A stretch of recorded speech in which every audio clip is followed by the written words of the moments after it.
Alhamdulillahirabbil alamin wassalatu wassalamu ala asrofil anbiya'i wal mursalin wa ala alihi wa sahbihi ajma'in wa ba'du. Alhamdulillah, puji syukur kita ucapkan kepada Allah Subhanahu wa taala. Mudah-mudahan di suasana Syawal pasca Ramadan kita memperoleh nikmat bahagia di dunia dan bahagia di akhirat. Sebab itu salawat dan salam sama-sama kita persembahkan keharibaan dengan kita Nabi besar Muhammad sallallahu alaihi wasallam. Allahumma shalli wa sallim wa barik alaihi. Mudah-mudahan dengan selalu melafazkan salawat dan tentu kita melaksanakan ajaran yang dibawa oleh baginda Nabi, kita bersama-sama beliau kelak di akhirat. Amin ya rabbal alamin. Sebelumnya saya mengucapkan taqabbalallahu minna wa minkum minal a'idin wal faizin. Semoga Allah Subhanahu wa taala menerima ibadah puasa kita yang kemarin dan kita menjadi orang-orang yang kembali ke dalam kesucian serta orang-orang yang menang. Terima kasih Pak. Bapak Ibu yang saya muliakan, topik yang mau saya angkat hari ini tentang halal bihalal. Sebenarnya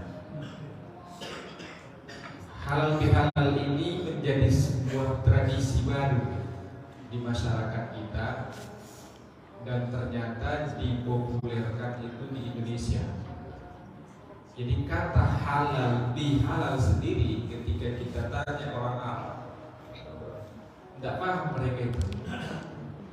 Ini yang ditegaskan oleh Profesor Muhammad Quraisy Shihab dalam buku beliau Membumikan Al-Quran, yang salah satu topik kajiannya adalah halal bihalal, bahwa ternyata kata halal bihalal itu sendiri tidak dikenal sebagai kata lazim yang dipahami di bangsa Arab, walaupun dari bahasa Arab. Kalau 2 menit datang tema di sini, datang lagi. Halal bihalal, ada halal bihalal, halal dengan halal. Apa maksudnya? Susah memahaminya.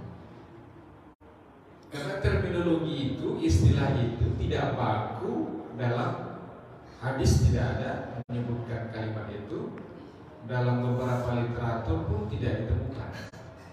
Bahkan dalam bahasa Arab sendiri istilah itu asing, halal bihalal. Di Indonesia ini sudah menjadi budaya, menjadi sebuah tradisi kebiasaan. Bapak Ibu pengurus BKM yang saya muliakan, sehingga banyak masjid, banyak instansi melaksanakan khusus kegiatan halal bihalal yang dilakukan selesai Ramadan. Halal bihalal ya. Kalau ditanya apa sih maknanya, mungkin banyak yang tak paham. Halal bihalal saja, ya sudah bikin halal bihalal dan seterusnya. Makanya dalam bahasa Indonesia sekarang sudah dibakukan halal bihalal itu nyatu tulisannya halal bihalal. Banyak orang yang bikin spanduk itu misalnya halal di spasi, di spasi lagi halal, jadi tambah keliru nih, halal dengan halal. Yusuf Al-Qaradawi menulis buku khusus yang di dalamnya membahas banyak hal, tapi dia tulis bukunya itu dengan judul Al-Halalu wal Haramu fil Islam, halal dan haram dalam Islam. Berarti ada yang halal, ada yang haram, ini jelas. Ada yang hitam, ada yang putih, gitu kan? Sama dengan manusia yang diciptakan. Katanya min turab, min tin, dari tanah. Tanah mana? Nah, makanya kadang-kadang orang bikin penafsiran sendiri, beda-beda Pak Ustaz. Makanya orang Eropa itu mungkin putih-putih, dia tanahnya agak tanah liat gitu. Kalau di Indonesia cenderung kuning langsat. Nah, ini tengok-tengok tanahnya juga, mungkin tanah-tanah Sipiong pula kan. Nah, gitulah. Ada yang orangnya suka berantem saja, mungkin tanah-tanah sengketa itu saja. Bisa juga. Tapi tafsirnya itu tidak ketemu. Jadi tafsir-tafsir yang perlu dilihat lagi sebenarnya. Allah katakan dari mana? Allah tidak tahu. Oke. Selanjutnya.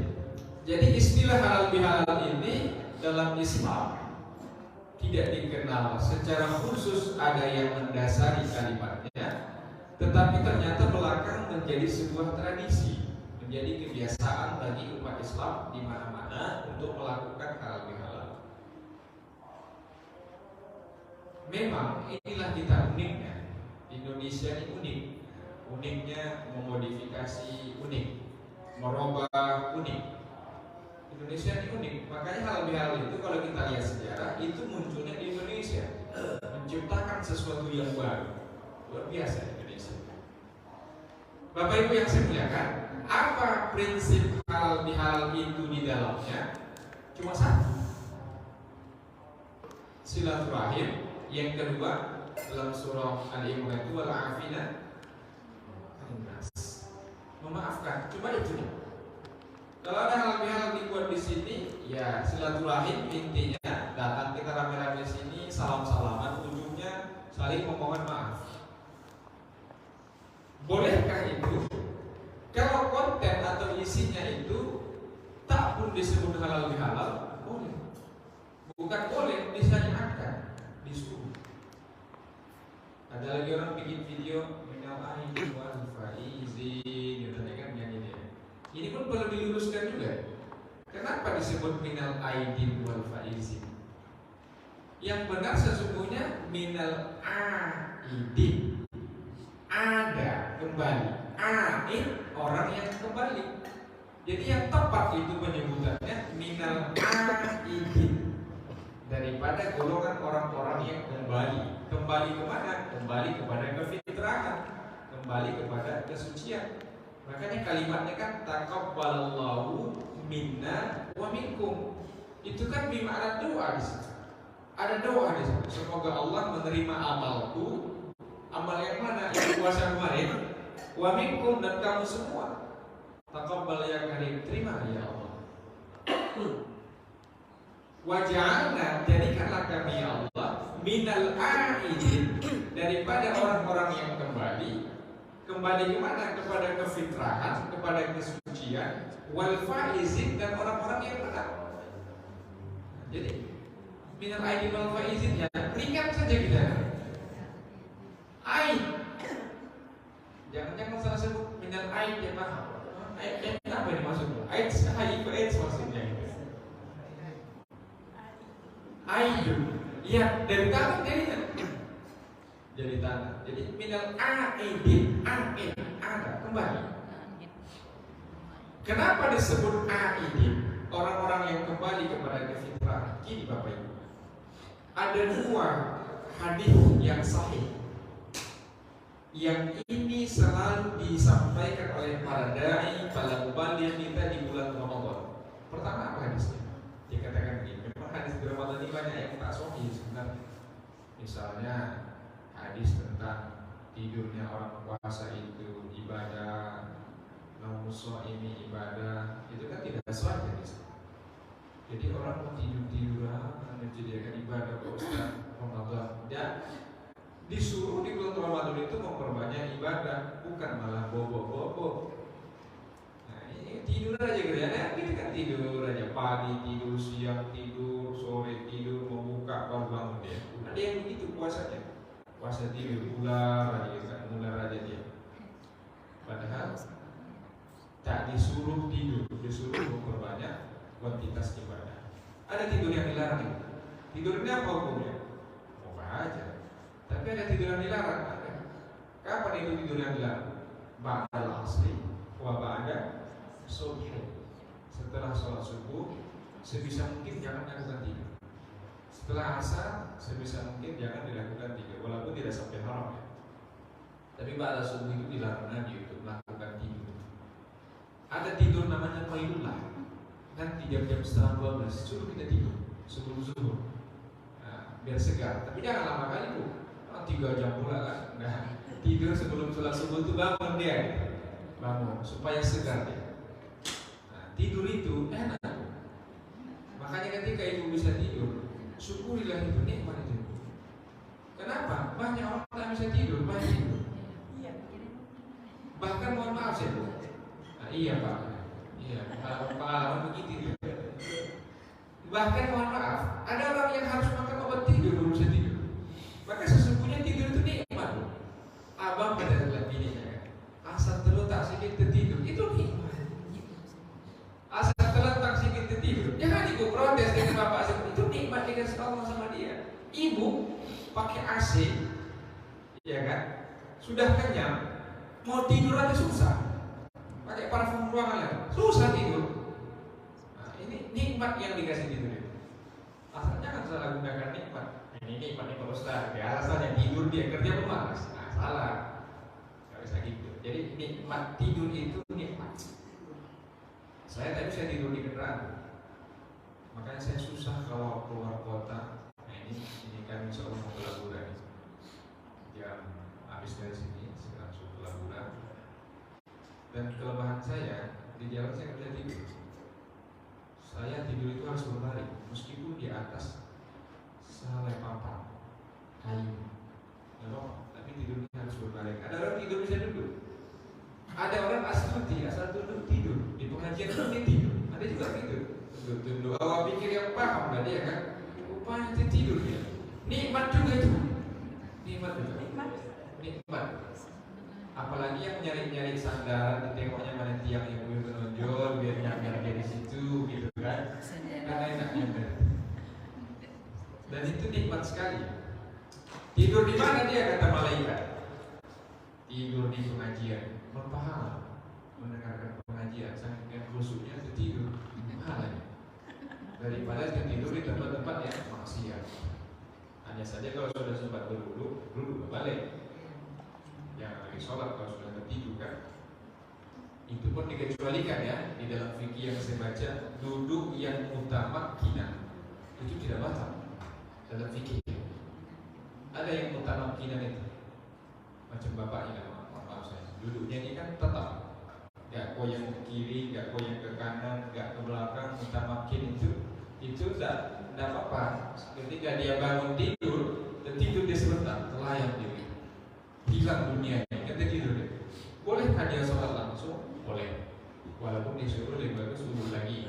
Dan sedikit berbahaya gitu. Tapi kalau sudah tertidur, sudah batal dia, langsung duduk lagi. Kalau dia sudah goyang-goyang, mutamakin. Apalagi kalau berbaring misalnya, udah duduk lagi. Ya, kenapa begitu Pak Ustaz? Saya tengok di beberapa tulisan-tulisan artikel, mohon maaf ya. Ternyata ketika bapak duduk begini, utamakin begini, itu angin tidak bisa keluar ya. Inilah bagaimana Islam itu mengatur syariat itu ya. Jadi ketika kita duduk utamakin, itu mohon maaf saya, kentut itu tidak bisa keluar. Keluarnya kapan? Ketika bapak ibu mereng-mereng, mereng sedikit gini, iya kan? Baru dia keluar. Coba tes saja di rumah, jangan di sini ya, di rumah maksud saya. Kalau kita mau bohongin, coba duduk utama biar mohon pantat kita rapatkan ke lantai. Duduk lurus, itu tidak keluar ya. Tapi coba mereng sedikit. Nah, gitu kan? Bukan ibu kutulu yang mereng-mereng tadi itu buang angin, bukan begitu. Saya maksud saya, itulah dia. Makanya tidur itu nikmat. Nikmat yang harus disyukuri Allah Subhanahu wa Ta'ala. Oke, kita lanjutin. Jadi halal bihalal tadi adakah yang salah di situ? Pertama nih kita datang mengucapkan taqabbalallahu minna wa minkum. Kullu amin wa antum bi khair. Ada yang lagi menambahi minal ajil wal faizin. Ada yang dengan doa-doa yang lain lagi doakan yang panjang umur silakan. Nah, kontennya apa? Kontennya adalah yang pertama silaturahim. Mushafah, salam-salaman. Boleh tak minta maaf itu tak lewat salam-salaman? Nah, sekarang di handphone saya ini buka. Begitu Idul Fitri, Allahu Akbar, pas sudah mulai WA. Taqabbalallahu minna wa minkum. Kami sekeluarga Muhammad dan batin.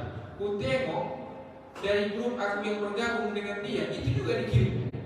Itu juga dikirim ke saya. Diteruskan ya, berarti memang gak di hatinya minta maaf sama aku dalam hati saya. Seluruh grup itu ditebarnya semua foto dia taqabbalallahu minna wa minkum. Baru dikirimnya ke saya tengok kan, kenapa kita diteruskan. yang dalam hati saya terima lagi. Tapi saya balas. Karena banyak kali kalau yang mau dibalas, susah balas. Nah, jadi bolehkah itu sepanjang masih bisa bertemu? Ada tetangga, ada kerabat, itulah gunanya silaturahim. Silaturahim ini ada syariatnya juga, Pak. Ada mafsadat yang dihindarkan. Maaf, Bapak istri Bapak berapa? Satu. Yang istri 3 ada nggak? Yang istri 3 kemana? Nggak, ini kasus ini, kejadian ini. Kasusnya adalah, mohon maaf saya, dia tugas di Medan. Aku mau ngambil syariatnya, bukan ngambil istri 3-nya, bukan itunya ya. Aku mau ngambil hukumnya gitu. Tapi kalau ada yang mau praktek istri 3-nya, itu di luar tanggung jawab saya, itu saja masalahnya. Dia tugas di PTP, perkebunan di Jawa misalnya, nikah. Pindah tugas dia ke Sumatera, nikah lagi. Berarti kan ada 2 istri. Mohon maaf, istri yang di sana dia tinggalkan hamil. Anaknya kembar 3. Gak terpantangnya lagi. Dulu Pak, susah komunikasi. Sekarang ya ada telepon ini, aktif ini. Dulu gak ada handphone. Nah ini kita cerita fikihnya nanti. Mafsadatnya adalah ketika tidak dilanggengkan silaturahim ini, gak ada mengunjungi, tidak ada mengenalkan saudara, bisa saja adik abang itu nikah. Itulah apa? Mafsadat. Bapak ini nikah di Jawa, pindah dia ke Sumatera, pindah tugas, nikah di Sumatera, punya anak 2. Habis Sumatera, pindah lagi tugas ke Nias, nikah lagi sama perempuan di sana. Jadi 3 istri, beranak lagi. Nah, ketika tidak diketemukan ini sesama saudara, bisa kayak menikah? Bisa. Anak yang di Jawa itu pergi merantau TKI ke Malaysia, anak yang di Medan merantau di Malaysia, ketemu mereka cocok menikah. Padahal satu darah, ada apa mereka? Dan ini pernah terjadi ya, makanya dibuat dalam film ini. Walaupun secara fikih Islam sudah atur itu. Jadi ketika mereka menikah, ketemu tiba-tiba, udah punya anak. Binnya kan ada Ustaz. Hah? Binnya kan ada. Ya bin Suparno, banyak Suparno yang mana? Bin Abdurrahman yang mana? Abdurrahman yang mana? Karena kan orang itu udah cinta dia tak gigi merasa coklat, tak ini lagi jadi binnya itu. Jadi, iya. Sudah pernah terjadi kasusnya dalam fikih nikah di apa? Udah punya anak. Jadi dalam fikih ketika mereka tahu bahwa mereka ternyata saudara kandung, maka jatuhlah hukum faskhun nikah, fafasakhan nikah, putus langsung tanpa cerai, tanpa ada masalah, langsung cerai seketika. Itulah fikihnya kalau nikah dalam kondisi bersaudara. Status anak tidak ada zina, karena itu nikah yang tidak diketahui mereka bahwa mereka itu saudara. Jadi sah itu. Iya, nikah yang sebelumnya itu dimaklumi secara hukum, karena dia tidak tahu dia itu saudaranya. Nah itu lagi. Jadi sempat pula merana. Nah itulah dia mafsadat. Kalau tidak ada silaturahim ini, makanya ibu bapak Idul Fitri, masalahnya kalau Idul Fitri terlalu singkat kali liburnya. Menyalakan apa sih? Ya, jadi Idul Fitri itu tak sama dalam pulang kampung Pak. Saya pulang kampung ke tempat istri yang pertama saya. Ya memang pertama Bu, itu yang pertama. Dan insya Allah itu yang terakhir. Jangan ibu melarang sama saya. Inilah kadang-kadang bapak ibu nikah ya kita susah. Malam saya ceramah ceramah lebih halal. Ada persatuan ibu-ibunya itu di Pulau Totin ya saya. Ini bahaya gitu. Kalau lain-lain bisa kita angkat, bisa nggak pulang kita. Paling tidak tadi antar makanan apa kan? Oke, jadi itu ya pemasangan nikah itu. Artinya kasus itu memang jarang terjadi.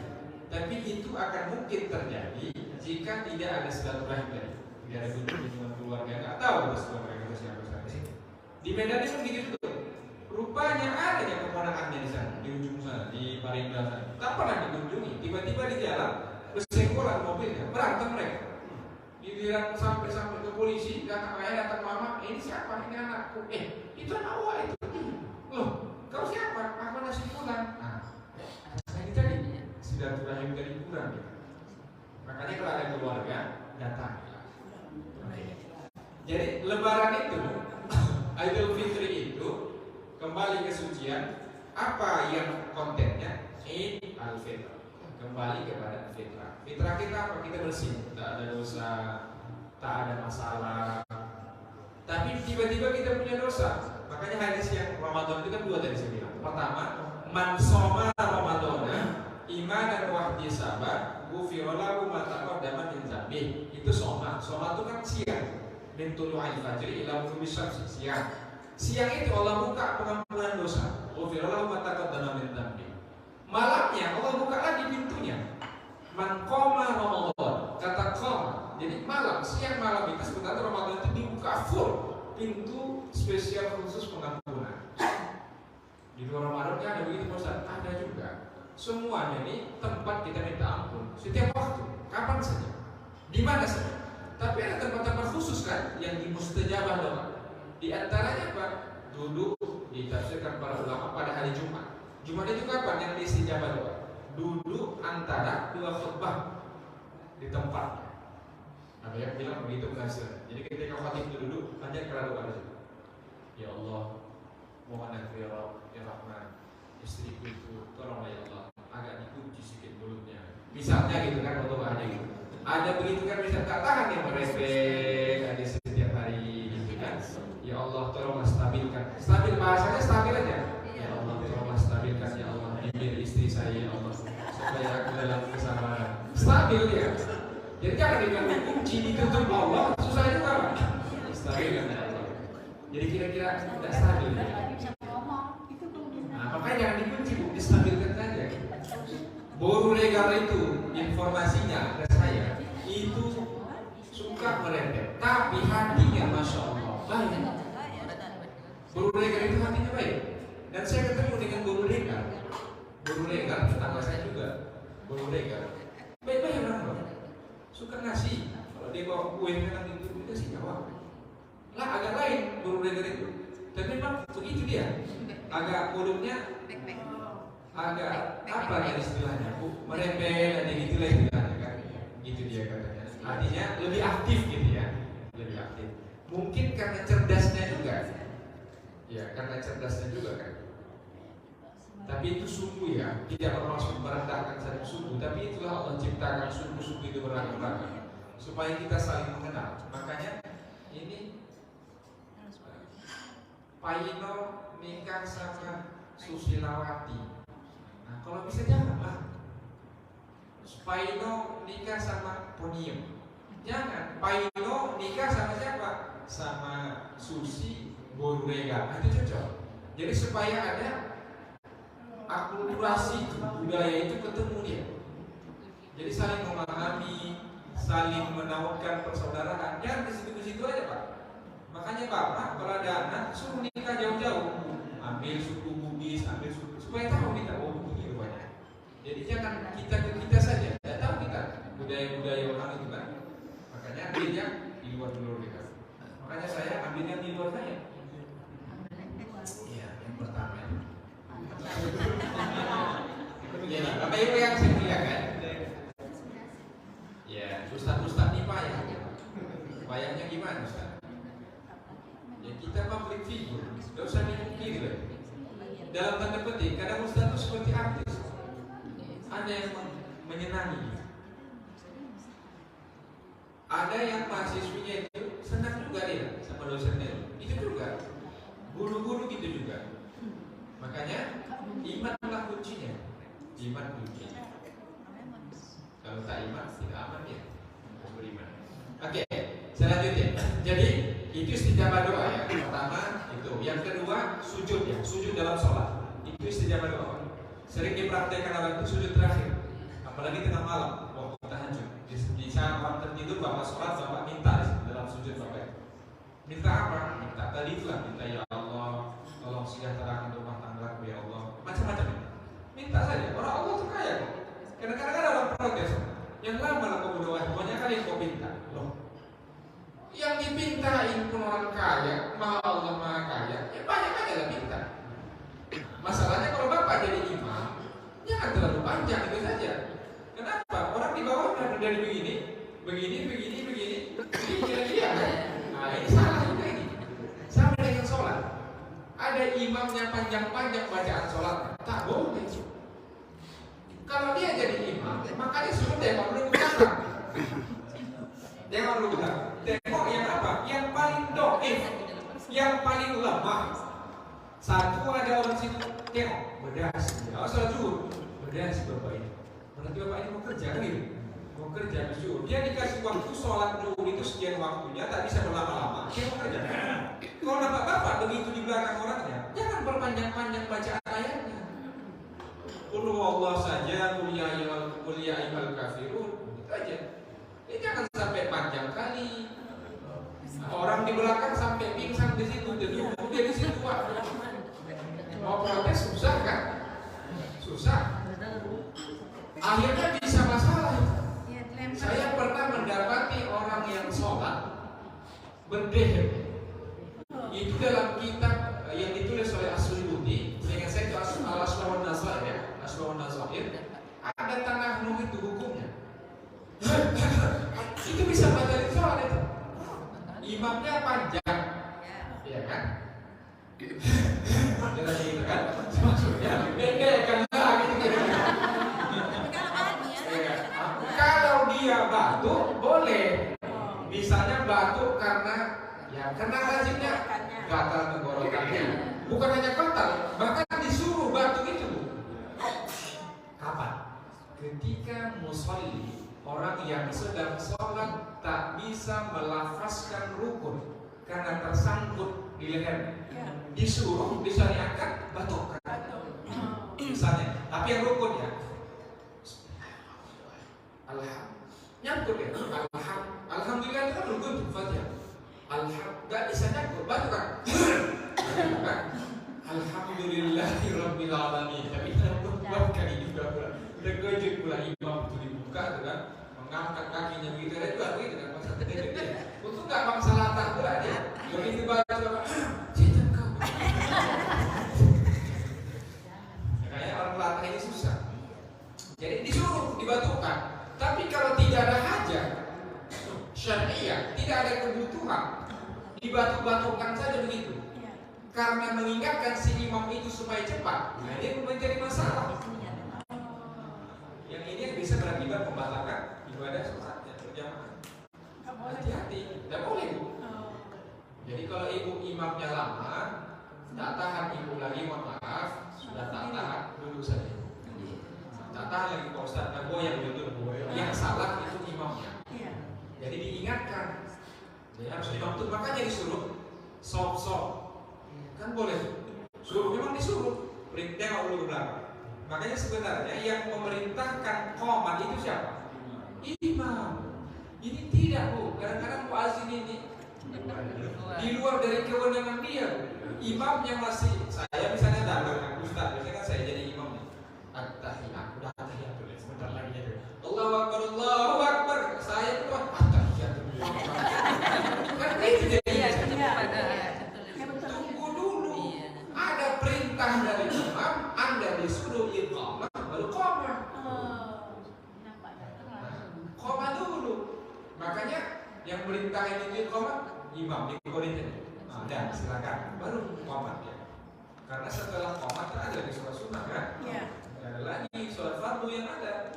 Makanya jangan sholat sunat lagi kan? Nah Ustaz biar ada pahala nanti banyak. Jangan lagi sholat fardu datang sholat fardu aja. Jangan lagi sholat sunat lagi. Tidak boleh. Nah qomat makanya as-sholatu apa namanya? Qomat kan boleh berdiri di situ. Atau setelah siap. Kedua itu, yang di mana syariat kita berdiri. Kalau qamatis shalah berdiri semuanya. Atau ba'da faragh selesai dulu.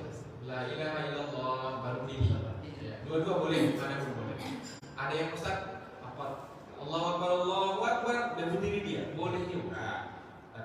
di kita baca di dua tempat itu disuruh berdirinya. Nah, ada juga yang agak salah sedikit. Artinya tidak ada tuntunan, tidak sampai haram. Saya tidak sampai mengharamkan, tapi khomat itu kan sudah ada. Jangan lagi as-salatu jami'ah rahimakumullah. Tidak perlu begitu. Karena sudah ada tadi, khomatnya kan sudah ada. Khomat juga nih, juga apa dua kali khomat? Khomat as-salat jami'ah rahimakumullah. Itu ada khusus salat jenazah, itulah khomatnya. Jadi kalau sudah itu ya sudah satu kali aja. Yang diatur sok bisa dua. Sawu sufufakum fa inna tasjiyatas sufufi min tamamis shalah au min iqamatis shalah. Dua. Saf luruskan, karena meluruskan saf itu bagian dari kesempurnaan sholat. Gak hafal saf lurus. Boleh. Gak apa. Lurus saf lurus. Nah, gitu aja. Lurus. Kue lurus kue gitu misalnya kan bahasa daerah di bahasa Jawa. Silakan. Yang penting faham makmum itu disuruh meluruskan sholat. Mana luruskan sholat atau main belakangnya, jangan ujungnya. Kan ujung kaki ini beda-beda dia. Saya agak panjang, ibu itu agak pendek, sama ekor dia kan semeter kotor, pendek itu. Nah, pendek dia. Jadi zigzag jadinya, yang belakang, yang belakang. Rapatkan sholat. Ada yang risih dia. Risih gimana? Saya pernah ketemu itu. Ada orang merapatkan sholat. Dirapatkannya betul sehingga bersentuhan kaki kawan ini dengan kaki situ. Iya. Ada yang nggak nyaman dia begitu. Ada di pijaknya gitu. Iya, ada di pijak. Tidak kayak ekstrim pula itu. Pijakannya pula. Saya sangat situ. Kalau di pijakannya, nggak boleh dipijak. Jadi gini, rapat saja sehingga tidak ada celah. Memang dilarang sholat jarak sampai muat satu ekor anak kambing kan. Jadi kalau rapat saja pun sudah cukup. Tak paling mesti bersentuhan rokok kali itu bersentuhan. Kawannya nggak pakai nggak sedikit karena ada yang risih dia. Dilebarkannya juga. Ngangkang jadinya bapak tuh. Ngangkang jadinya kan. Nggak mesti. Rapat saja lazim saja. Kira-kira jatuh air dari pundak kita ini sampailah jatuh ke ujung kaki kita yang kiri kanan. Kita aja kira-kira. Agak-agak saja. Di situ tidak ada ketentuan diukur sekian sentimeter atau berapa. Agak saja mana yang lazim, mana yang nyaman, kan rapat saja. Rapat. Nah, setelah itu baru apa yang dilakukan? Baru diperintahkan. Nah, silakan komat. Agak lain ada kue mulai. Ini penyakit kue ini bu. Di pengajian. Kalau sudah datang kue, ibu-ibu, bapak-bapak, anak-anak khususnya, dia sudah hilang konsentrasi. Enggak enggak. Hah? Enggak ya? Enggak lah. Tapi ibu-ibu ini, ibu-ibu itu lebih peduli terhadap keluarga dalam hal begini. Biasa itu kalau di perwiritan saya kasih ceramah, di keluarga disambut tangannya. Ditaruhnya kue yang dipiring dia di samping tangannya, dilipatnya, mesti di atasnya. Jangan dia negatif ya. Saya kira itu tidak negatif. Pertama, karena kan kata bapaknya. Satu piring kecil ini kata bapak. Ya kan? Kenapa ditaruhnya ke samping tangan, taruhnya ke dalam tas? Yang dipikirkan apa? Anaknya di rumah. Cucu. Kadang-kadang lupa dia bersemur dan 2 minggu. Itu biasanya nenek-nenek yang mikirin cucu. Lupa dia. Lupanya begitu dibukanya tasnya semut semua. Bolu yang di masjid. Jessinya dari cucu ini. Tapi sudah semalam. Saya cucu gitu ya. Saya cucu. Oke, kita lanjutin. Jadi itu ya.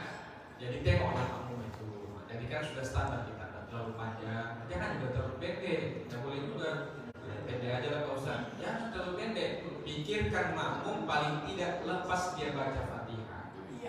Makanya kalau imam, kapan bapak baca Fatihah? Biasanya kan Pak setelah sholat si imam baca ayat. Bismillahirrahmanirrahim. Baru bapak baca Fatihah. Tapi bolehkah bapak baca Fatihah lebih cepat? Boleh. Kalau ghalaba ala zanni, kuat dugaan bapak, si imam itu agak cepat. Kan bisa kita nilai itu dari pertama ini. Bismillahirrahmanirrahim. Alhamdulillahirabbil alamin. Karena enggak cepat ini berarti imam ya kan? Tak ketawa yang dibiasakannya enak, dan kalau kausa makin cepat kan. Kalau begitu start dari awal. Bismillahirrahmanirrahim. Alhamdulillahirabbil alamin. Cepat ya. Udah bapak bismillah langsung. Yang penting jangan mendahului dia baca alhamdulillah, baca bapak baca bismillah, kan tilawah di belakang ya. Ya tidak apa-apa, menghindarkan supaya jangan sampai tertinggal surah Fatihah kita digasak, diletak, digilas oleh imam tadi. Walaupun kalau berjamaah, inilah posisi berjamaah dia ada kelebihannya. Nah, kalau misalnya bahkan tak baca Fatihah pun boleh berjamaah. Kapan itu? Ketika masuk kan? Bapak baca saya itu apa? Imamnya sudah di ujung. Takbir saya. Allahu Akbar. Tak satu ayat dibaca yang terakhir. Rukuk dia. Saya baca Fatihah lagi kan? Enggak sempat lagi Pak. Bismillahirrahmanirrahim. Udah rukuk. Rukuk saya. Faraka'a ma'ah rukuk. Fatas kutu'an hulfa'li maka gugurlah kewajiban Fatihah bagi dia. Kenapa? Dalam kondisi kalmasbuki itu jelas di dalam Fathul Mu'in. Boleh gugur dia karena tak sempat lagi dia baca. Tak sempat dia bacanya, gugur dia. Masbuk tadi ya. Dari awal dibaca ayat antisipasi memang. Oke, kita lanjutkan. Jadi halal bihalal tadi intinya adalah silaturahim. Boleh tidak dilaksanakan? Nah, begini. Makan-makan di masjid ini boleh deh. Kok ada makan-makan sekarang? Tradisi baru juga ya. Pengajian ada minum teh, cappuccino, ada pakai kue. Mana ada dulu begitu mengaji? Tausiah Rasulullah dari tempat gundukan tangga dia, ya udah tausiah. Tidak ada makan-makan gitu. Makan di masjid. Ada lagi sekarang masjid itu nyiapkan kopi lagi. Dibikinnya macam kafe satu sudut gitu, untuk jamaah yang sholat. Itu ada juga masjid yang lain. Ada yang bikin bukhur. Bukhur itu wangi-wangian itu yang dibakar itu ya. Jangan salah baca pula bukhur ya. Jangan yang main-main. Jadi itu boleh ya, boleh disuruh. Maka dana masjid itu silakanlah untuk kemaslahatan jamaah. Untuk buat minum silakan untuk kemaslahatan jamaah. Untuk AC, untuk bayar kebersihan semua. Jadi mana lagi dari situ. Dan sudah ada kemarin kita keluarkan panduannya dari MUI pada masa Covid ya, bahkan di masker pun untuk jamaah boleh uang kas masjid. Nah tadi ibu-ibu menarik, ibu-ibu ini nanti minta kotak infak. Ya. Tapi sekarang Bu, ini yang aneh juga ini tradisi salah juga. Kalau khotib ada khotib dan anak ustadznya, selalu itu sudah pernah kejadian berulang kali. Dilewatkannya dari saya. Dia di belakang diputar orang. Di belakang ustaz, karena dia anggap ustaz itu tak bawa itu lah mungkin ya. Walaupun kadang-kadang lupa kita bawa uang itu kan, karena pakai ijazah. Kadang-kadang kita bawa duit, tapi karena dilewatkan dari kita, jadi dimasuk. Walaupun bisa aja dimasukkan setelah sholat Jumat kan. Lewatkan aja, mau diisi tidak. Jadi, oke. Jadi inti silaturahim itu minta maaf daripada dosa. Karena kita ini berdosa Bu. Baik yang sengaja maupun tak sengaja. Suami istri banyak kali dosanya. Itulah yang tiap hari kita lakukan. Kenapa? Itu yang orang di rumah kita. Suami dengan istri. Makanya sungkeman pagi-pagi itu minta maaf ya kan, pagi sebelum sholat id atau ba'da sholat. Sebelum sholat itu bagus. Minta maaf dia kepada suaminya, diciumnya tangannya. Atau kalau tengah malam itu kan. Siap kuburan lagi dia kenapa? Lain cerita, pokoknya udah minta maaf, udah kosong-kosong dulu dia. Kosong-kosong dulu. Namanya dulu puasa. Kenapa kok tak marah Pak? Sedang puasa. Udah, biasanya memang marah kalau dibuat gini. Nanti semakin kuku aja. Sama aja gitu kan. Jadi minta maaf sama suami. Istri kan punya kewajiban, suami juga seperti itu. Kadang-kadang luput kita. Jadi saling minta maaf lah. Ulangi balik nuansa nostalgia masa lampau itu. Bayangkanlah suami ibu itu ketika mula-mula menikah. Mula-mula menikah itu kan buang anginnya hanya pun wangi kan Bu. Mula-mula menikah kan gitu Pak. Mohon maaf ya kamu buang angin tadi. Ada bapak dek gak bau kok. Masa ada gak bau? Gak betul lah dia. Dan begitulah. Jadi bagaimana nuansa itu? Jadi kemarin ada materi tentang membina keluarga sakinah. Saya dengar ini. Waktu itu salah satu keluarga sakinah itu Profesor Fahrudin Azmi yang menarik. Saya dengar apa tipsnya? Bagaimana memupuk rumah tangga itu supaya kembali berseri. Kadang-kadang Pak kalau sudah sama-sama tua, mohon maaf ya, udah lama menikah, 5 tahun, 10 tahun betul. Agak ada rasa jenuh kadang-kadang. suka melihat yang lain, kurang suka lihat suaminya sama istri. Ada rasa itu. Bagaimana memunculkan itu? Ternyata tipsnya menarik. Dan tipsnya di tempat tidur sebelum tidur itu ngobrol. Ngobrol apa? Mengenang masa percintaan mula-mula menikah. Ingat kalau kita bersenang ini. Oh ingat. Waktu zaman pegang pinggang bukan iya. Salah pegang kau. Pegang apa pula tadi pinggang lama. Tercabut jadi dingin begitu katanya kan. Nah gitu. Itu dikenang kembali. Dikenang kembali. Tertarik mungkin sama waktu itu. Ya Allah barunya kurasa. Terjatuh kita dari kuda. Ingat kembali masalah itu. Supaya apa? Tumbuh kembali rasa cinta. Jangan dikenang-kenang tetangga. Tidak boleh, tetangga pula. Jadi sendiri. Jadi silakan. Boleh nggak dilakukan hal itu Pak Ustaz? Ada baca Quran, ada ceramah, ada makan-makan, salam-salaman. Jadi begini. Dalam tradisi, dalam menyikapi tradisi, Wahbah Az-Zuhaili menulis dalam buku beliau, dikutip oleh Prof. Ramli kemarin, dalam buku beliau juga. Nama bukunya Al-Islamu Bunyadu At-Tasyri'iyah wal Hadoriyah. Dalam menyikapi tradisi itu ada 3 sikap Islam. Pertama, jika muafiq, jika dia sesuai isinya dengan Islam, fahuwa makbul, diterima. Apapun tradisi, suku, daerah, tempat, kalau tradisi itu isinya tak ada yang bertentangan dengan Islam, makbul, terima. Halal bihalal tradisi kan? Tradisi apa? Mengaji di masjid pada subuh ini pakai minum-minum tradisi nggak? Tradisi Pak. Ada yang salah, tak ada yang salah. Ada salah isinya baca Quran, ceramah agama, salam-salaman, musafahah, memaafkan. Ada yang salah? Enggak, justru sesuai. Terima tradisi itu boleh laksanakan. Apa bu? Saya menikah, belum masuk ke rumah, dijemur di panas matahari. Tapi bu kenapa? Kok pantun di sini 1 jam? Namanya apa? Udah berkeringat ini. Labura gitu Ustaz. Iya gitu lah kan. Dalam hati dalam pantun sudah itu dalam hati saya. Kita panas sekali. Mau pantun lagi. Dibilang lagi. Mengapa pantun? Mengapa inanya pucat sebelah? Gimana gak pucat di jemur jadi panas matahari? Udah berkeringat dingin di situ kan. Itu budaya juga. Budaya tradisi pesisir Melayu gitu. Boleh enggak itu? Tidak ada syariatnya itu, tapi sepanjang tidak menyelisih syariat, boleh. Tapi kalau memudaratkan Pak Ustaz, tak boleh. Lama kali sampai 3 jam bapak pingsan orang itu. Enggak, boleh kan gitu. Oke, tradisi itu ya, pertama. Yang kedua, ketika tradisi itu ada yang bertentangan dengan syariat, mardud ditolak Pak. Ya, mohon maaf Pak. Ini kalau ada wanita hamil, ini tradisi juga kita bisa syirik kita selalu dititipin kita benda-benda tajam. Itu tradisi nenek-nenek kita udah turun-turun.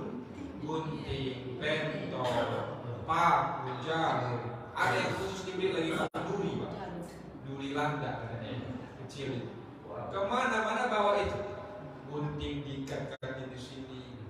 Ya kan gunting-gunting kecil itu, pisau kecil. Bisa membawa masalah tuh. Lupa dia ada gunting, ada pisau kecil itu. Diduduinya dadu ke pantat tuh. Siapa salah ke? Yang kedua lebih parahnya. Ketika tak dibawa ini gunting nih, takut dia keluar rumah. Ini yang salah. Memang alam yang hamil itu diganggu oleh setan. Pernah nggak dengar hamil sekian bulan tiba-tiba hilang? Pernah nggak dengar? Ya kan memang setannya. Tapi apa yang diajarkan Islam? Hafizu. Kata hafazu itu kan pelihara. Hafizu, peliharalah auladakum, anak-anak kamu. Anak-anak itu dari mana? Bisa yang sudah lahir atau dalam kandungan. An ummis sibyani. Namanya ummis sibyan. Dari ummis sibyan, jin yang mengganggu anak. Ini kalau nggak jam 12 malam tak menangis sama kita. Ada tidak gitu? Kalau nggak maghrib nggak menangis dia, diganggu setan dia. Maka apa yang diajarkan dalam agama? Ya pakai ayat Quran. Baca surah ayat kursi. Ya Allah, dengan barakah ayat ini tolong lindungi anakku. Itu aja. Pegang peluk istri bapak tuh, pegang yang sebelah kanan, pegang yang sebelah kiri, baca doa. Allah Lari kalau bisa sekali, sekali ya Allah, lindungilah anakku ini ya Allah. Itu juga yang sini, lindungilah anakku ini ya Allah. Sama-sama hamil ini misalkan Pak. Ya sudah. Sama-sama hamil, itu samaan ya. Ini kan ceritanya. Pegang perut itu. Yang cepat konek ini apa itu? Saya nggak ngajar, masih tahu hukumnya boleh juga. Saya nggak coba. Boleh, batasnya apa? Ada yang salah lagi ya, mohon maaf Bapak. Jadi kalau misalnya anak harus paham, ada ayahnya meninggal ibunya. Ayah sudah tua 60 tahun.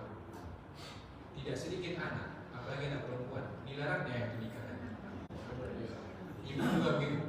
Ibu itu misalnya 55 tahun, ya kan? Mau nikah ya Pak? Janganlah nikah, udah tua, kan malu kan? Tidak boleh. Kenapa? Pertama, dia masih manusia. Dia punya kebutuhan psikis dan fisik dan psikis. Kebutuhan biologisnya ada. Satu, ya. Jangan ibu bayangkan bapak nih buat begini sama anak SMA tahu lagi bapak ini. Kalau misalnya jangan bilang, udah tua pun enggak. Yang tua itu fisik. Yang tua itu fisik. Selera masih tinggi gitu kan. Gimana gitu kan? Maksudnya gini. Gini. Jangan salah paham. Kalau dia nikah sama anak gadis usia 16 tahun, baru mungkin wajar dilarang. Jangan ya. Segan saya kawan saya sekolah malu kita wajar. Tapi kalau nikah dia pula usianya sudah 70 atau 60, nikah dia sampai umur 50 tahun atau 55 tahun. Jangan jalan Pak. Bu, anak-anak bu, kenapa? Saya pengalaman. Tidak ada yang lebih leluasa seseorang dengan seseorang kecuali suami dan istri, bahkan anak sekali. Itu ketika kapan? Ketika sakit Pak. Sakit ayah saya. Maaf, kotoran yang terkadang tak bisa dikeluarkannya di toilet harus di tempat tidur. Ditunggunya ibu saya untuk menjemur dia. Padahal saya kan anaknya. Saya tawarkan, saya kasih air. Biarlah, enggak, tunggulah Umi. Kenapa? Lebih nyaman dia sama istri. Ibu juga begitu. Ibu kalau sakit, maaf ya, sakit bokongnya, harus buka baju dikusuk. Nyaman nggak sama anak laki-laki? Nggak nyaman. Walaupun anak kandung kita, halal sebetulnya kita. Lebih nyaman siapa sama siapa Pak Ustaz? Sama laki itu lah Pak Ustaz. Itulah tujuan besar. Bisa merawat dia. Maaf ya Bu, ibu sedang sakit, udah 60 tahun. Di rumah tinggal sama anak sama menantu. Kamarnya berbeda, cucu juga di belakang. Masuk angin tengah malam, jam 3 pagi. Pernah nggak sanggup nggak ngetok kamar menantu? Bilang anak, tolonglah dulu istrimu mana usukan mak, nggak sanggup itu. Apalagi tengah malam. Itulah fungsinya ada suami. Bang, kalau abang sakit pinggang saya, usukan, sampaikan GPU, mana bisa gitu kan? Dari ibu ini kan, udah beda dia Pak.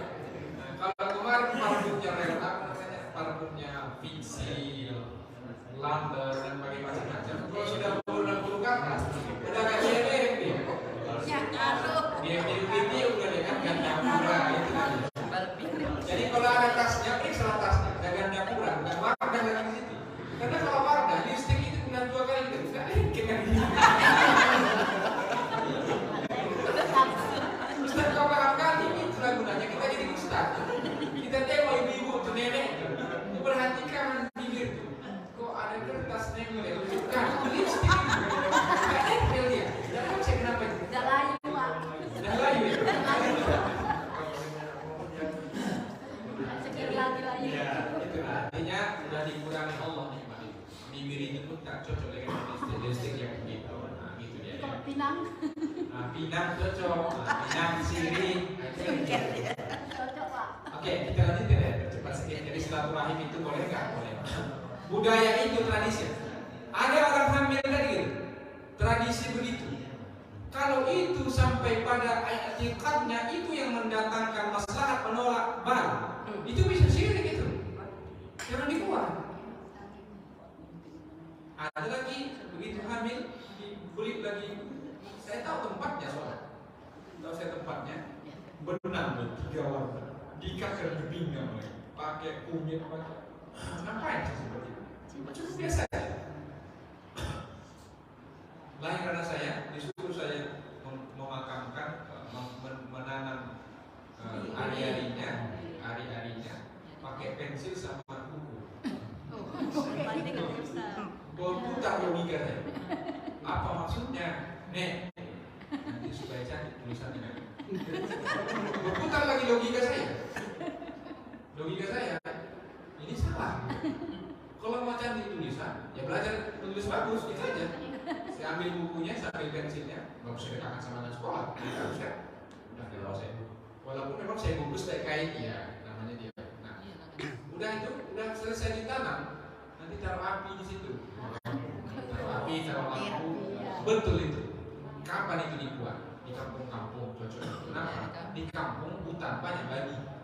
Itu kan bau daripada daging itu kan habis Pak. Digali babi itu Pak. Dan digali harimau. Kenapa? Karena itu bau darah. Habis dia makan daging. Makanya kan diciptakan Allah unik. Ada herbivora, hewan pemakan rumput, kambing. Kasih ayam-penyet, nggak boleh. Kambing itu. Kasih ayam-penyet, nggak boleh. Karena diciptakan Allah dia makan rumput. Tapi ada karnivora, hewan pemakan daging. Kasih dia rumput yang paling empuk, hidroponik, nggak mau dia, karena dia makannya daging. Nah, jadi yang mau makan manusia yang enak, semua dia makan, namanya omnivora. Om, kurasa dari omnivora itu deh. Om kan saya juga, padahal saya om kan, tidak tinggal om, mungkin omnivora itu barangkali dari sini. Semuanya kita makan, itu nikmat kita. Semuanya dimakan. Sampai kata Ustaz Rahman, ada yang tahu Ustaz di ceramahnya, saya dengar ceramah dia. Kalau nggak ceramah, saya dengar ceramah orang di masjid. Ada kakek-kakek udah tua, jumpa di hotel, sama anak masih belia, gadis mungkin anak SMA, mungkin om gitu dia. Jadi dia pikir om ini semua di lahapnya, dari mulai yang kecil sampai yang paling dewasa. Baik, Bapak Ibu yang saya muliakan, kita lanjutkan. Berarti boleh tidak? Nah itu tradisi tadi. Tradisi yang bertentangan dengan syari tidak boleh dilaksanakan. Ibu tahu upah-upah? Tahu ya? Tahu. Tepung tawar tahu kan? Tahu.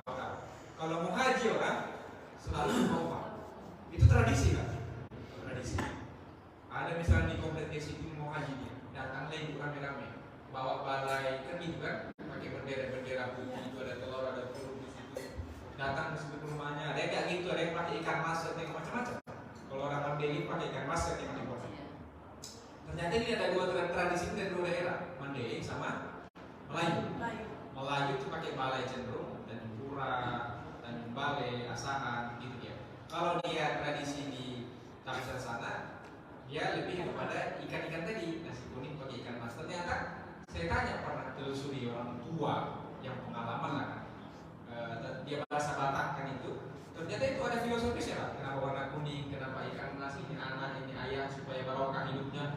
Isinya nggak ada yang salah menurut saya, nggak ada yang salah. Intinya tafaul bil khair, itu saja, doa saja.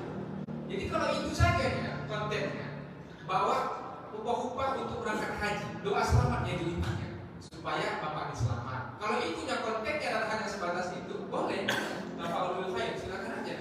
Bapak berangkat haji bersemangat ya Pak Ustaz, biar dia merasa diperhatikan, silakan aja. Nah, jadi yang salah itu, kalau ada yang salah di tempat saya upah-upah itu pakai beras. Beras itu dikumpulkan, ditabur-taburkan ke yang mau impor. Airnya bersih, beras bercampaan, harus disedekahkan kan gitu. Nah, mubazir dia kan bercampaan di situ. Walaupun sebenarnya bisa dikasih ke ayam, kan kita semuanya ada yang tak tersapu, ada yang tercampur ke tanah, ada yang macam. Bagusnya kalau usah ke beras, gantilah dengan padan misalnya, supaya ditaburannya. Apa maknanya itu? Ya bagaimana dia ditaburi? Semangat juga jadi ya. Kalau itunya sebatas itu, maka mubah saja. Yang ketiga, terakhir, tradisi itu kalau ada yang masih bisa dimodifikasi, boleh dimodifikasi. Misal, tradisi di kampung ibu kalau 7 bulanan, kan 7 bulan. Nah, ada tradisi kalau udah 7 bulan. Ini mohon maaf masyarakat Jawa biasanya. Kalau udah 7 bulan mereka sedekah untuk katanya itu posisi aman di kehamilan ya. Kehamilan 7 bulan mereka sedekah. Sedekah itu maksudnya apa? Yang saya pahami ya selama ini, dia bersyukur sudah sampai 7 bulan janin itu, gitu kan, sehat-sehat tidak masalah. Kalau itu isinya salah, ya tidak salah lah. Masa orang bersedekah salah? Mensyukuri ada hamil yang 7 bulan tidak salah. Tapi kalau ada yang salah di situ, misalnya di 7 bulan ini Pak Ustaz kita suruh bersedekah karena di sini biasanya ada orang-orang santet segala, itu yang salah. Itu hilangkan kata santet segala macam, hilangkan. Yang betul kenapa? Makanya bikin sesajen. Sesajen tidak salah, jangan buat sesajennya, bikin sedekah nasi saja. Nah, jadi boleh dimodifikasi, dimodif dia. Indonesia kan modif Pak Sugar. Modif kita jagonya Pak. Udah jelas-jelas dari Jepang itu ada sepeda motor kita bannya 2. Udah jelas ukuran 165 kali 70. Datang apa masukkan ke bengkel, dicepetkan di sini. Kecil, lebar dia begitu kan. Nah, ini kecelakaan di jalan. Itulah dia. Jadi Bapak Ibu, halal bihalal itu boleh. Intinya apa? Silaturahim dan saling mendoakan. Yang kedua, saling minta maaf sama kita. Tapi minta maaf ini Pak, catatan terakhir saya, jangan main lafzul am.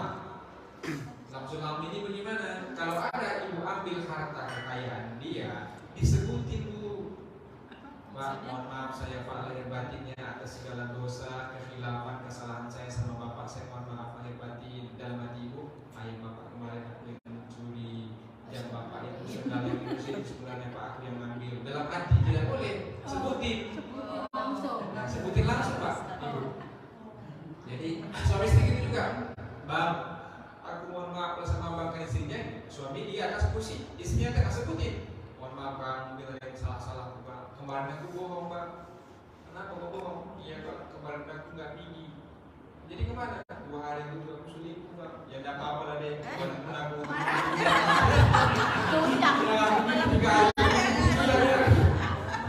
Jadi sebutin saja dosa kita supaya bisa dimaafkan. Kalau memang disuruhnya diganti, wajib ganti. Yang mencuri sendal kembali itu saya Bang. Kalau bisa memaafkan, maafkan. Tapi kalau nggak bisa ganti. Nah itu makanya susah dengan manusia. Lebih mudah sama Allah. Allah itu maha luas ampunannya. Taubat jadi kita sudah insya Allah diterima Allah Subhanahu Wa Taala. Kalau sama manusia susah. Karena nggak sadar kita sakit perasaan. Ya, sakit perasaan. Di soal misalnya mungkin bisa sakit perasaan kita. Bisa tersinggung gitu. Misalnya kan datang waktu mau lambat di dunia sok di sini kan. Lambat dia. Datang apa sok masuk aja parkir di situ kan. Tiba-tiba parkir di situ. Bisa sakit hati juga itu orang.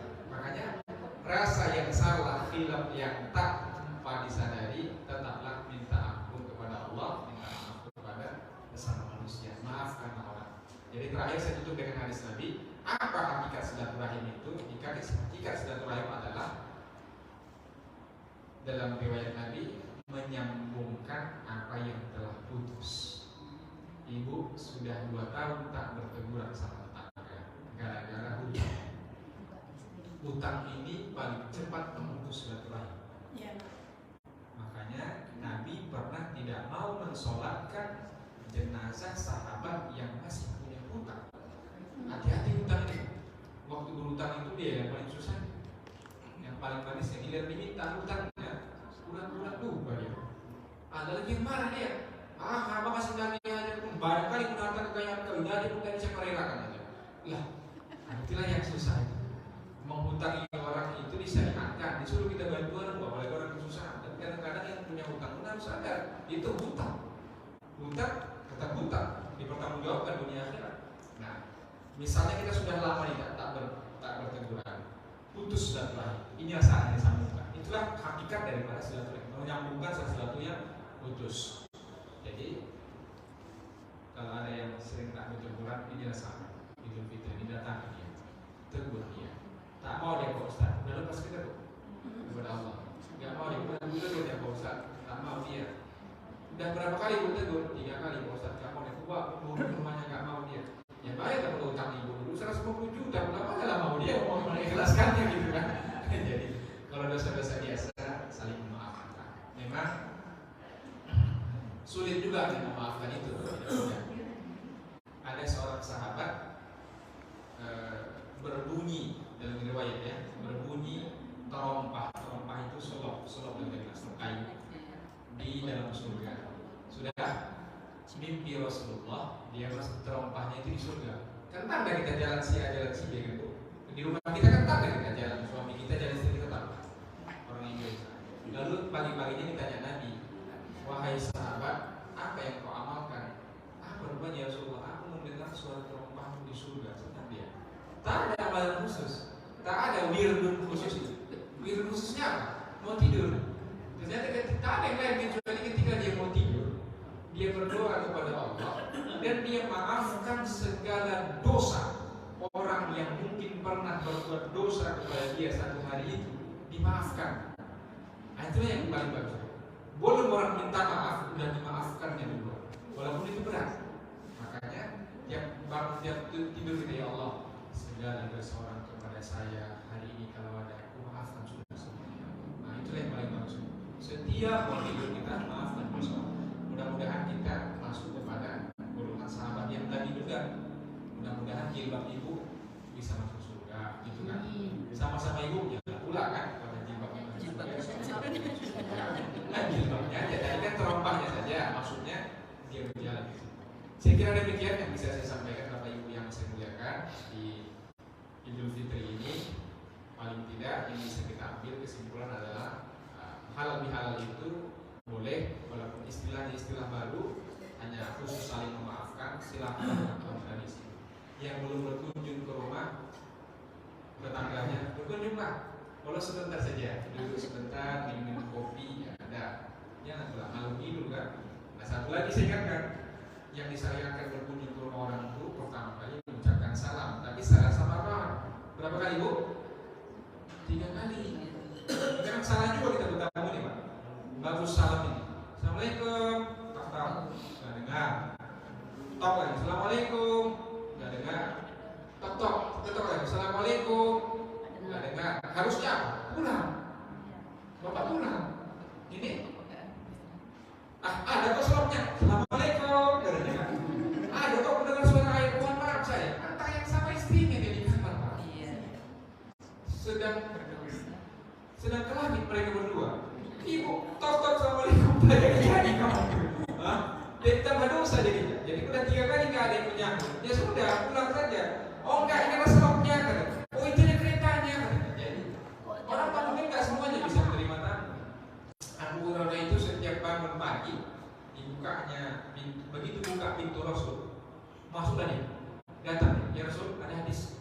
Makanya yang paling banyak berkata kerja Abu Hurairah, sahabat. Asal jumpanya Nabi ada hadis ya Rasul, ada disampaikan ya kawan. Ada hadis disampaikannya ke masyarakat satu ketika. Dan namanya Nabi kan manusia itu kan. Pagi-pagi dulu lagi. Assalamualaikum Rasulullah, ada hadis? Kata Nabi ada. Zulriban fasdan hubban. Jarang-jarang berkunjung supaya timbul kasih sayang. Kata Nabi. Disampaikan ke masyarakat. Ada hadis Nabi apa? Jarang-jarang kau berkunjung supaya kau timbul kasih sayang. Rasul menyindir dia. Nah, gitu juga kita Pak. Berkunjung pun Bapak ke tetangga Pak. Jangan tiap hari Pak. Muat orang di Bapak. Begitu tewanya Bapak di sana, oh datang dia. Kuncinya pintu. Dimatikan yang lampu. Jangan setiap hari. Sesekali saja. Sekali setahun atau sekali 2 tahun. 1 tahun 2 kali boleh lah. Tiap hari berkunjung. Muat orang. Jadi itu dia. Terima kasih. Mudah-mudahan bermanfaat di bulan yang baru. Ada yang mau ditanya Bapak Ibu? Saatnya kita tutup dengan doa. Menurut Pak, Silakan Pak. ini di kantor-kantor ada acara halal bihalal. Iya. Tapi di kantor itu kan ada pula orang non Muslim ikut di situ. Apakah boleh hukumnya kita membuat acara seperti itu? Satu. Yang nomor 2, ada seorang suami istri, ya, dia saling maaf-maafkan. Suaminya itu sudah sampai nangis lah minta maaf sama istrinya. Tapi istrinya tenang saja, tak bilang minta maaf, tak bilang apa. Itu apa hukum itu? Yang keduanya kan susah menjawab. Yang pertama, halal bihalal diadakan di kantor lazim lah ya. Bergabung antara muslim dengan non muslim. Ada yang boleh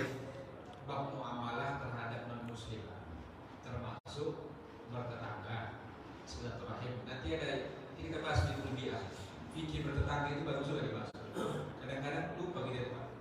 Kita minumkan tip tuh apa? Biji kompo. Itu di komplek, digas kuat-kuatnya. Tetangga sudah tidur. Namanya fikih kuliah. Dia kan gitu. Itu kita pikirkan yang lain. Nah, tetangga kita bisa muslim, bisa non muslim. Dalam bermuamalah kita disuruh disyariatkan berbuat baik. Termasuk kalau ada salah minta maaf, walaupun kepada non muslim. Yang tak boleh itu apa? Dalam urusan ibadah itu saja. Di luar urusan ibadah silakan. Kalau bab muamalah silakan.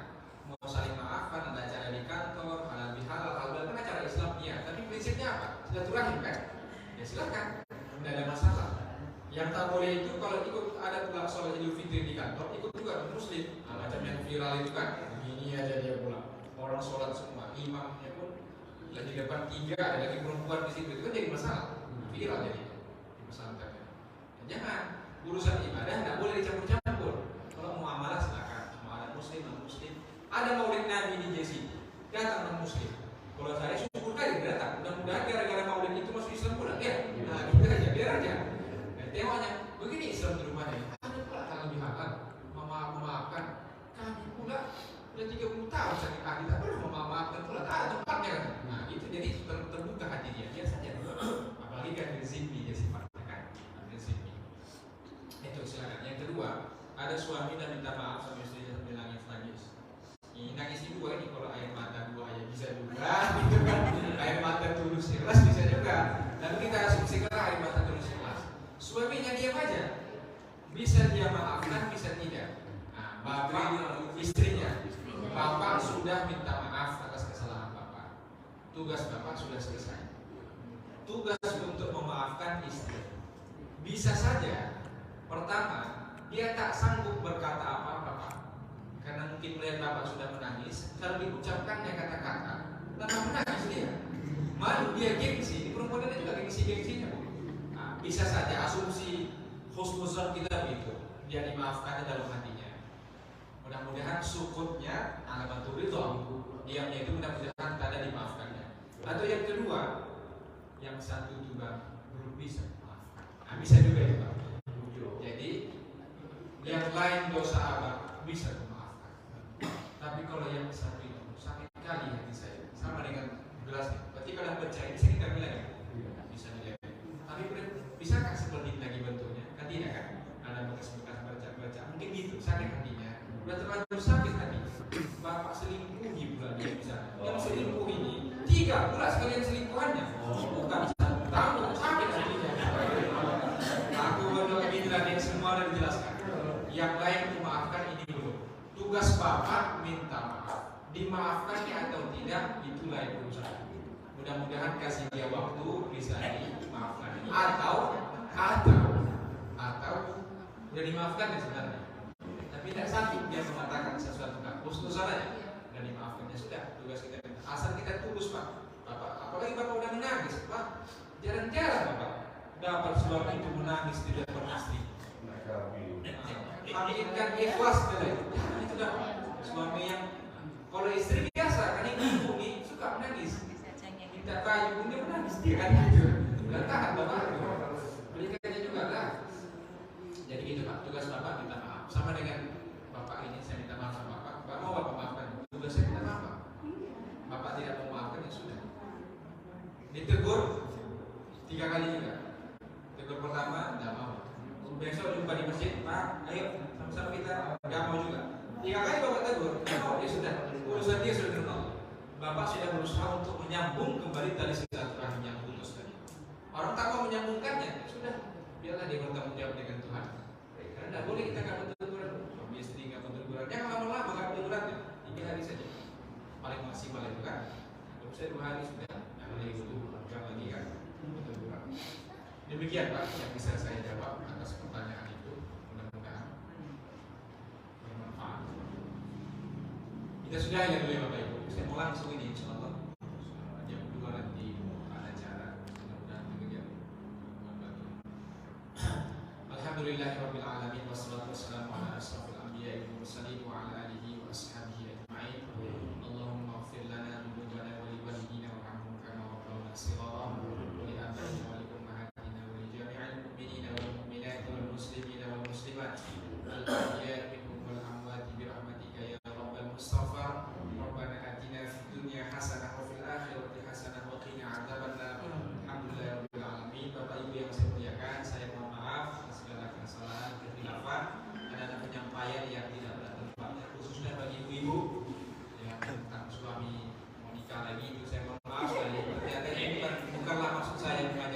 Pak tidak hanya sebatas terima kasih. Assalamualaikum warahmatullahi wabarakatuh. Waalaikumsalam